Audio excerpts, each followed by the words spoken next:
Նախագահ Վահագն Խաչատուրյանն Արաբական Միացյալ Էմիրությունների նախագահ Շեյխ Մոհամմադ բին Զայեդ Այլ Նահյանի հրավերով աշխատանքային այցով մեկնել է Արաբական Միացյալ Էմիրություններ Աբու Դաբիի ամենամյա ներդրումային համաժողովին մասնակցելու համար։ Այցի շրջանակներում նախատեսվում են նաև Խաչատուրյանի հանդիպումները Արաբական Միացյալ Էմիրությունների բարձր ղեկավարության ներկայացուցիչների հետ։ Երևանում այս սեզոնին օդի որակը էականորեն բարելավվել է, ինչի մասին վկայում են ամբողջ քաղաքում տեղադրված 173 օդի վերահսկման սարքավորումները։ Երևանի քաղաքապետարանի գործակարգավարական խորհրդակցության ընթացքում այս մասին տեղեկացրեց քաղաքապետ Տիգրան Ավինյանը։ Քաղաքապետարանի քառամյա գործողությունների ծրագրում ներառված են մի շարք միջոցառումներ ուղղված մթնոլորտային օդի աղտոտման նվազեցմանը։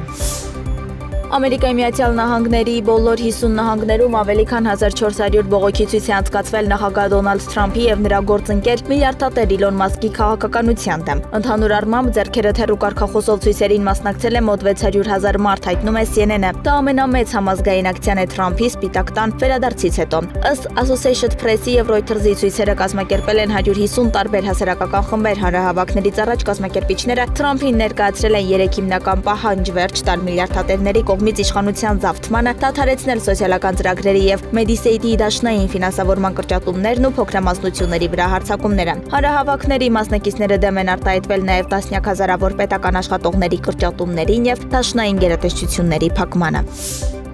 Իսրայելական բանակը խոստովանել է, որ իր զինվորները սխալ են թույլ տվել մարտի 23-ին Գազայի հատվածում սպանել են շտապօգնության 15 աշխատակիցների, հաղորդում է BBC-ն։ Պաղեստինյան Կարմիր մահիկի շտապօգնության մեքենաների շարասյունը, ՄԱԿ-ի մեքենան եւ Գազայի հրշեջ մեքենան կրակի տակ էին հայտնվել Ռաֆահի մոտակայքում։ Իսրայելը հայտարարել էր, որ բանակը կրակ է բացել, քանի որ շարասյունը կասկածելի է թվացել։ Մեքենաները շարժվել են մթության մեջ առանց լուսարձակների կամ թարթող լույսերի եւ տրանսպորտային միջոցների տեղաշարժը բանակի հետ նախապես համաձայնեցված չի եղել։